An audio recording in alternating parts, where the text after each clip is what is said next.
Hello everyone, this is me Sadia है और मैं आपके लिए लेके आई हूँ एक और पिक अ कार्ड रीडिंग जिसमें हम जानेंगे कि आप इस कनेक्शन में जो भी आपका फ़िलहाल कनेक्शन चल रहा है जिस इंसान के साथ भी है, क्या आपको इस कनेक्शन में इंतज़ार करना चाहिए या आपको मूव ऑन कर जाना चाहिए। क्या वो बंदा आपकी लाइफ में आएगा या आप लोगों का रिलेशनशिप आगे मूव करेगा, या आपके लिए बेहतर ये है कि आप अपनी लाइफ को कंटिन्यू करो किसी और इंसान के साथ। तो क्वेश्चन रहेगा कि क्या आपको इसमें रहना है और या आपके लिए बेहतर ये है कि आप मूव ऑन कर जाओ किसी और के साथ। सो मेरे पास यहाँ पे दो पाइल्स हैं, पाइल 1 पाइल 2। आप कलर के साथ जा सकते हो, ग्रीन और orange. Let me show you, green या ऑरेंज। तो आपको जो कलर चूज़ करना है आप कलर के हिसाब से जा सकते हो, और अगर आपको पाइल के हिसाब से चूज़ करना है 1 2। तो रीडिंग स्टार्ट करने से पहले मैं रिमाइंड करवाऊंगी कि ये एक जनरल रीडिंग है, सबके साथ मैच कर भी सकती है और नहीं भी। तो जो मैसेजेस आपके साथ मैच करते हैं आप उन मैसेजेस को पिक करो और बाकी सबको छोड़ दो। पर्सनल रीडिंग्स अगर आप पेपॉल पेमेंट्स के साथ बुक करवाना चाहते हो तो आप डेफिनेटली कर सकते हो। पेपॉल पेमेंट्स के अलावा मैं कोई और पेमेंट एक्सेप्ट नहीं कर रही। तो डिस्क्रिप्शन बॉक्स आप चेकआउट कर सकते हो पर्सनल रीडिंग्स के लिए, और जो भी बाकी सर्विसेज मैं ऑफर करती हूँ, ब्लैक मैजिक रिमूवल और इस तरह की जितनी भी बाकी सर्विसेज हैं, एफर्मेशंस, स्क्रिप्टिंग टेक्निक और बाकी सब भी आप डिस्क्रिप्शन बॉक्स में चेक कर सकते हो। सो रीडिंग स्टार्ट करते हैं, देखते हैं कि क्या आपको इस कनेक्शन में रहना चाहिए या आपको मूव ऑन करना चाहिए। Let's find out. स्टार्ट करेंगे ग्रीन पाइल से। सो इस पाइल को हम थोड़ा ऊपर करते हैं ताकि हम यहाँ पे कार्ड स्प्रेड कर सकें। सो जिन लोगों ने ग्रीन पाइल चूज़ की, लेट्स बिगिन। देखते हैं कि आपको इस कनेक्शन में रहना चाहिए या मूव ऑन करना चाहिए। Let's see with the tarot first. देखते हैं कि टैरो क्या कहता है और फिर बाकी हम ओरेकल डेक देखेंगे। King of swords, lovers, 10 of cups, 5 of Pentacles और हाई प्रीस्टेस। अच्छा, आप जिस भी इंसान के साथ डील कर रहे हो, ये बहुत ही इमोशनली अनअवेलेबल है। कॉन्स्टिपेटेड मैं इसको वर्ड यूज़ करती हूँ कि एक वो इंसान जो इमोशनली अवेलेबल नहीं है, जिसको इमोशंस या तो एक्सप्रेस नहीं करने आते या वो करना ही नहीं चाहते। तो ये एक बंदा या बंदी ऐसी है जो कि इमोशंस बिल्कुल एक्सप्रेस नहीं करेगा या करेगी। बहुत ही डिस्टेंट है आपसे अभी इस टाइम पे, क्योंकि इसको नहीं पता कि इसको आपके साथ क्या चाहिए। फिजिकल रिलेशनशिप चाहिए, प्यार चाहिए, शादी चाहिए, क्या चाहिए। इसने अभी आपके बारे में अपना माइंड नहीं बनाया है। जो भी ये इंसान है, आप अगर अगर आप चाहते हो कि ये आपको आपको इसका आंसर मिल सके कि आपको रुकना चाहिए या आपको मूव ऑन करना चाहिए, आपको बहुत इंतज़ार करना पड़ेगा इस इंसान के लिए। अगर आप चाहते हो कि इसी रिलेशनशिप को आप वर्कआउट करो, बहुत ज़्यादा स्ट्रॉन्ग चांसेस हैं, बहुत ज़्यादा पॉजिटिविटी है आउटकम को लेकर, लेकिन आपको इस कनेक्शन में इस इंसान के साथ बहुत ज़्यादा इंतज़ार करना पड़ेगा। स्पेशली मुझे लगता है कि मेजॉरिटी लोगों के लिए ये एक दफ़ा की चीज़ नहीं है, ऑन ऑफ टाइप की सिचुएशन होगी। और कुछ लोग ऑलरेडी इसके साथ काफ़ी साइकिल गुजार चुके हैं और कुछ लोगों के लिए अभी आने बाकी हैं। तो अगर तो आपने इसके साथ रिलेशनशिप स्टार्ट किया और ये बंदा सिर्फ फिजिकल कनेक्शन को लेके ओके है, रिलेशनशिप या कमिटमेंट की जहाँ पे बात आती है तो डिस्टेंट कर लेता है अपने आप को। अगर ऐसी सिचुएशन में आप अभी भी पड़े हो इस इंसान के साथ, तो आपको एक चीज़ के लिए बहुत प्रिपेयर्ड रहना है कि आपको बहुत इंतज़ार करना पड़ेगा। बहुत जगह आपको लगेगा कि ये बंदा आपको छोड़ रहा है और छोड़ भी देगा, लेकिन आप दोनों वापस आओगे एक दूसरे के साथ। तो आपको एक चीज़ के लिए प्रिपेयर रहना पड़ेगा, क्योंकि ये जो भी इंसान है जिसको आप चूज़ कर रहे हो, ये लड़का है या लड़की है, इमोशनली अनअवेलेबल है। इसने अभी इसका शादी का, कमिटमेंट का कोई इरादा नहीं है। कमिटमेंट, शादी और इस तरह की चीज़ों को लेके इसके दिल में जो डर खौफ है वो बहुत सारी डिफरेंट रीजंस की वजह से हो सकता है। मेजॉरिटी के लिए रीज़न ये होगा कि इसने अपने क्लोज फैमिली में किसी को देखा है जो कि बहुत ही बुरे फेस से गुजरा है, चाहे वो पेरेंट्स में हो, चाहे वो बहन भाइयों में हो, या कुछ इस तरह से जिसको इसने बहुत क्लोजली ऑब्जर्व किया है। कुछ इसकी अपनी पर्सनल एक्सपीरियंस भी हो सकते हैं लव लाइफ को लेके जो पास्ट में रहे हों। मुझे लगता है कि जो भी ये इंसान है ये छोटा एज का नहीं है, मतलब ये एटलीस्ट 25 से तो डेफिनेटली बड़ा है। और मुझे जो मेजॉरिटी के लिए लग रहा है, मुझे लग रहा है कि जिस तरह से आप लोगों के साइकिल चलना है, अगर जाहिर सी बात है अगर आप फर्स्ट टाइम मिल रहे हो तो हो सकता है लेट 20s में या मिड 20s से लेके 30 मिड 30 तक हो, लेकिन जो लोग ऑलरेडी इसके साथ फेजेस गुजार चुके हैं ये डेफिनेटली 30 से अबव के होंगे, लड़की या लड़का। और कहीं ना कहीं जब तक आप इसके साथ साइकिल्स नहीं गुजारोगे आपका रिलेशनशिप आगे पॉजिटिविटी की तरफ मुझे जाता नहीं दिख रहा। अगर आप चाहते हो, अगेन मैं वही बात करूँगी, आप अगर चाहते हो कि ये रिलेशनशिप आप वर्कआउट कर सको तो आपको बहुत इंतज़ार करना है, आपको बहुत पेशेंट रह के इसके साथ चलना पड़ेगा। और अगर आप इसे कहोगे कि ये आपको कमिट करे, जब भी आप वापस आते हो, बात करना शुरू करते हो, मिलते हो, फिजिकल रिलेशनशिप की तरफ जाते हो, जब भी आप कुछ भी स्टार्ट करोगे इसके साथ, हर बार जहाँ पे कमिटमेंट की बात आएगी आपको लगेगा कि आपसे डिस्टेंट हो रहे हैं, क्योंकि वो कमिटमेंट के लिए रेडी नहीं है। जो भी है, लड़का है या लड़की है, ये कमिटमेंट के लिए फ़िलहाल रेडी नहीं है। इस तरह की सिचुएशन हो भी सकती है, नहीं भी हो सकती, क्योंकि ये जनरल रीडिंग है सबके साथ। मतलब हो सकता है कि मतलब मेजॉरिटी के लिए मुझे लगता है कि अम, इस इंसान ने अभी डिसाइड नहीं किया लव एंड रिलेशनशिप को लेके। लेकिन हाँ, बहुत कम लोगों के लिए चांसेस हो सकते हैं कि इसकी लाइफ में कोई और बंदा या बंदी हो या हुई हो कभी, जिसकी वजह से वो एक डिसीजन लेने के लिए रेडी नहीं है लव लाइफ को। लेकिन मुझे लगता है कि मेजॉरिटी के लिए जो है ना, अभी ऐसा कोई सिचुएशन नहीं है कि थर्ड पार्टी सिचुएशन है या एक और इंसान इसकी लाइफ में, ऐसा अभी फ़िलहाल नहीं है। इसकी एनर्जीज़ बहुत क्लियर हैं कि इसको डिसाइड ही नहीं करना कमिटमेंट के बारे में या कमिटेड रिलेशनशिप में आना ही नहीं है, ये अभी की एनर्जीज़ हैं। लेकिन जो लोग इनके साथ साइकिल गुजार चुके हैं, इन्होंने कहीं ना कहीं कभी ना कभी आपको किसी और के लिए डेफिनेटली छोड़ा होगा या एक रिलेशनशिप एंड किया होगा जहाँ पे एक तीसरा बंदा इन्वॉल्व था या थी। तो आपको वो चीज़ आपको क्लियर होगी, और कहीं ना कहीं शायद आपको इसकी फियर भी रहेगा कि इसके साथ इसका वेट करना बेहतर है या नहीं है, छोड़ देना बेहतर है या नहीं है। लेकिन आप एक चीज़ मैं आपको बहुत क्लियर कर दूं कि ये इंसान जब शादी के लिए रेडी होगा ये आपको ही चूज़ करेगा। बहुत ज़्यादा क्लियर एनर्जीज़ हैं इस पूरी सिनेरियो में, क्योंकि जो प्यार, जो अट्रैक्शन, जो लव, जो हैप्पीनेस आप इसे दे पाते हो वो कोई और नहीं दे पाता। आप इसको बहुत अच्छे से अंडरस्टैंड करते हो। ये शायद उस चीज़ से इरिटेट भी होते हैं, लेकिन इनका दिल एक चीज़ की गवाही देता है कि आप इनको बहुत अच्छे से जानते हो, और आप दोनों कहीं ना कहीं, आपको तो बहुत एश्योरिटी होगी मुझे लगता है मेजॉरिटी को, कि आप इनके साथ ही आकर वापस में मतलब एक रिलेशनशिप में, स्टेबल रिलेशनशिप की तरफ जाओगे। लेकिन इनको भी कहीं ना कहीं वो दिल के अंदर एक एश्योरिटी आना शुरू हो चुकी हुई है, स्पेशली अगर ये आपका दूसरा तीसरा साइकिल है इनके साथ। अगर आपने स्टार्ट किया है तो नो, अभी आपको बहुत सारे से चीज़ों से गो थ्रू करना है इस इंसान के साथ। तो फिर मैं बात करूँगी कि जिन लोगों ने ऑलरेडी साइकिल्स गुजार लिए हैं इसके साथ, आप लोग वापस आने वाले हो एक दूसरे के साथ टाइम स्पेंड करने के लिए। लेकिन अगर आपने भी स्टार्ट भी किया है तो एट द एंड ये आपको चूज़ करेंगे, क्योंकि जो आप प्यार इनको दे सकते हो, जो आप इनको अंडरस्टैंड कर सकते हो, वो कोई और नहीं कर सकता। और ये चीज़ वो शुरू में फॉर ग्रांटेड लेंगे, लेकिन जब वो फाइनल साइकिल में आपके साथ आएंगे तो वो उस चीज़ को वैल्यू करेंगे। तो कहीं ना कहीं अगर ये किसी और को भी चूज़ करते हैं आपको छोड़ के, तो वो एक यू टर्न होगा जहाँ पे ये वापस आपके पास आएंगे, और वो सिर्फ इसीलिए आएंगे क्योंकि आप जो इनको प्यार करते हो या प्यार देते हो वो कोई और नहीं दे सकता। तो ये थी आप लोगों की रीडिंग। देखते हैं ओरेकल क्या ऐड करता है आप लोगों के लिए। क्या आपको मूव ऑन करना चाहिए या ये रिलेशनशिप वर्कआउट करेगा? मैं सजेस्ट करूँगी कि अगर तो आप पेशेंट रह सकते हो, आप रुको इस कनेक्शन पे, क्योंकि मुझे लग रहा है कि आप मेजॉरिटी लोग बहुत करीब हैं इस इस न्यू बिगिनिंग के लिए, बहुत करीब हो। ये न्यू बिगिनिंग आप लोगों के लिए बहुत करीब है। जो लोग अभी रिसेंटली स्टार्ट किया है, कहीं ना कहीं मुझे लगता है कि आप दोनों एक दूसरे को छोड़ोगे और फिर वापस आओगे।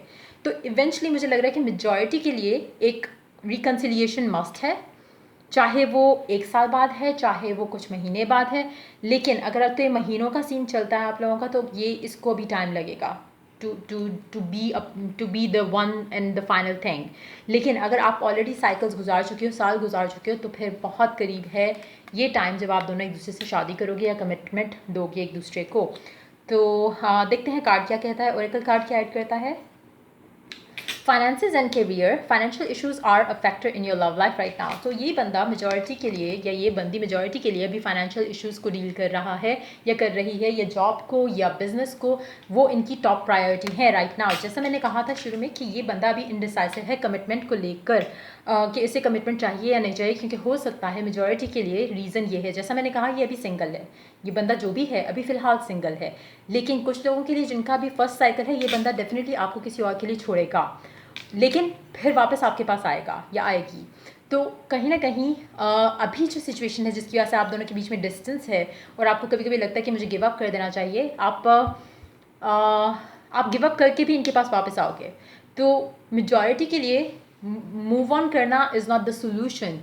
इस सिचुएशन को आप दोनों मिलके कैसे डील कर सकते हो, अगर वो कमिटमेंट नहीं देना चाह रहे तो आप इस रिलेशनशिप में रहते हुए इसको कैसे आगे लेके चल सकते हो विदाउट कमिटमेंट, वो आपको डिसाइड करना बेहतर रहेगा। तो ये थी आप लोगों की reading. I hope it was of help. And अगर आपको पसंद आई तो मेरे चैनल को लाइक शेयर और सब्सक्राइब जरूर करें, रीडिंग को भी लाइक करें, कमेंट में बताएंगे भी कि आपको कैसी लगी और आपको इफ़ इट हेल्प यू और नॉट। सो ये था मैसेज उन लोगों के लिए जिन्होंने फर्स्ट सेट चूज़ किया। आपके लिए मूव ऑन करना is not the solution, because आप लोग वापस आओगे। तो ट्राई करो कि एक दूसरे का जो भी इशू है, जो भी रिजर्वेशन है कनेक्शन को लेके, आप उनको फिक्स करो, बजाय इसके कि ऑन एंड ऑफ रिलेशन के चक्कर में पड़ जाओ। So yes, that's pretty much it for you guys. Till I do the next reading for you guys, take care, bye bye. Let's move on to the pile number 2 which is orange.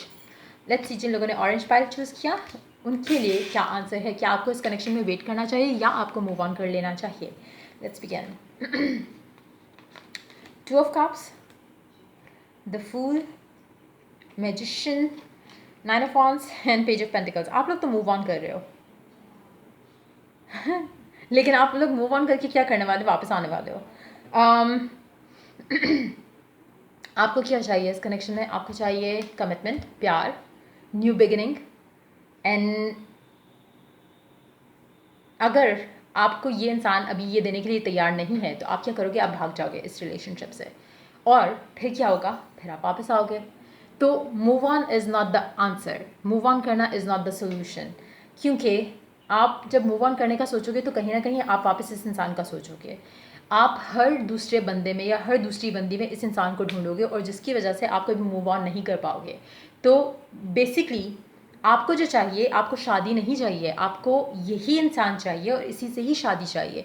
कुछ लोगों को ये doubt है कि नहीं शायद मुझे शादी चाहिए, लेकिन ऐसा नहीं है, रियलिटी इसकी अगेंस्ट है।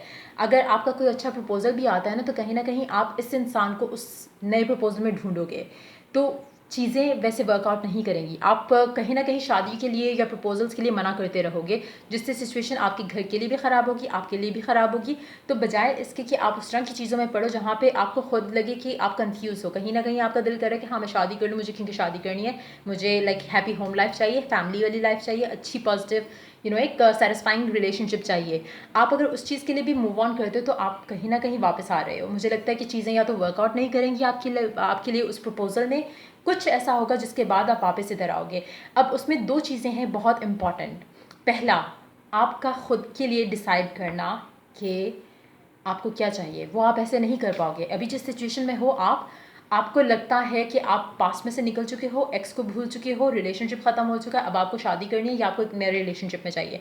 आप ना तो नए रिलेशनशिप में रह सकते हो, ना ही आप जा सकते हो। जाना चाहोगे तो भी आप वापस इसी के पास आओगे या फिर इसके बारे में सोचोगे। तो कहीं ना कहीं आपके अंदर जो हीलिंग का काम है वो नहीं हुआ, जिसकी वजह से आप मूव ऑन नहीं कर पा रहे।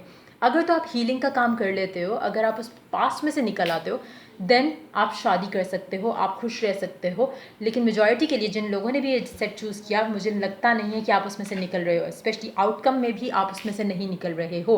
बट येस, क्योंकि ये एक जनरल रीडिंग है और सबके साथ मैच कर भी सकती है, नहीं भी, आउटकम भी हो सकता है सबका सेम ना हो। लेकिन अगर तो आप उस चीज़ के ऊपर वर्क कर जाते हो, अगर आप अपनी हीलिंग का काम कर लेते हो, अगर आप मूव ऑन कर लेते हो इमोशनली, मेंटली, फिजिकली, इंटरनली, अगर आपको लगता है कि हाँ आपने उसको माफ़ कर दिया, उसने आपको माफ़ कर दिया, अब आप आगे अपनी लाइफ को लेके पॉजिटिव चलना चाहते हो, आप अरेंज मैरिज करना चाहते हो या लव मैरिज करना चाहते हो, अगर आप पास्ट को बिल्कुल अपने दिलो दिमाग से निकाल दो और ऐसे अपनी लव लाइफ को स्टार्ट करो जैसे आप आज ही पैदा हुए हो या आज ही आप इस दुनिया में आए हो, जहाँ पे आपने लव एंड रिलेशनशिप्स को पहली दफ़ा एक्सपीरियंस कर रहे हो।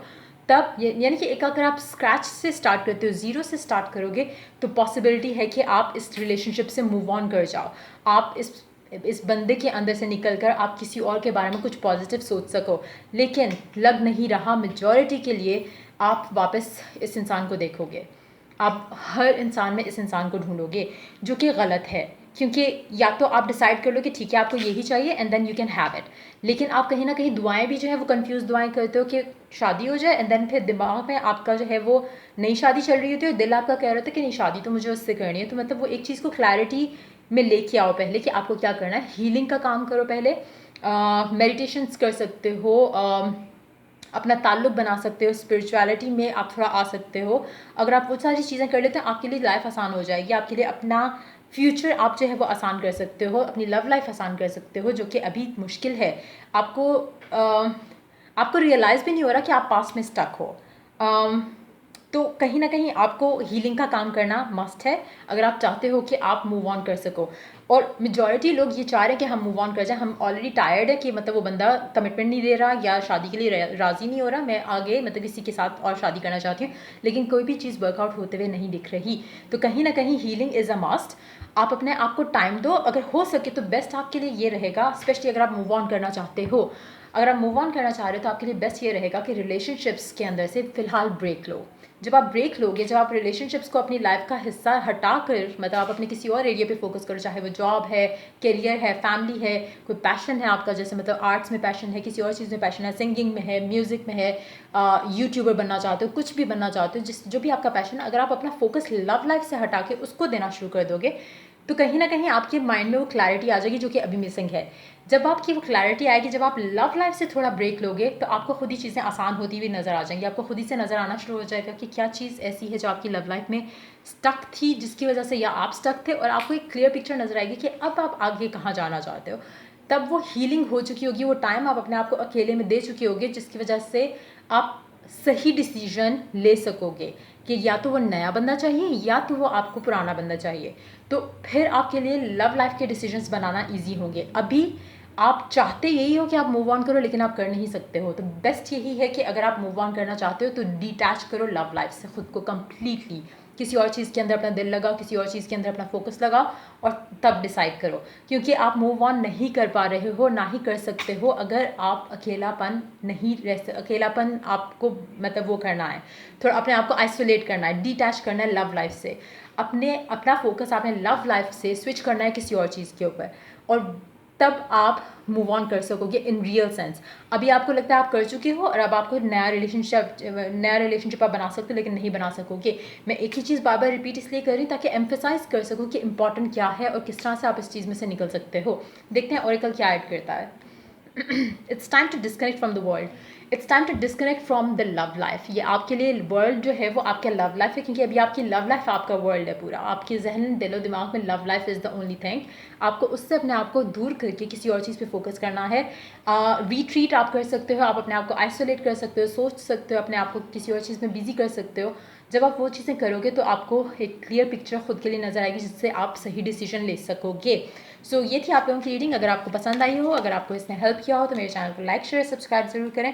पर्सनल रीडिंग्स अगर आपको चाहिए तो आप डिस्क्रिप्शन बॉक्स चेक कर सकते हो पर्सनल रीडिंग्स, लेकिन फिलहाल मैं सिर्फ पेपॉल की एक्सेप्ट कर रही हूँ, पेपॉल की पेमेंट के साथ। सो अगर आप पेपॉल पेमेंट कर सकते हो तो फिर मुझे रीच आउट करो आप ईमेल आईडी पे, जो कि डिस्क्रिप्शन बॉक्स में गिवन है।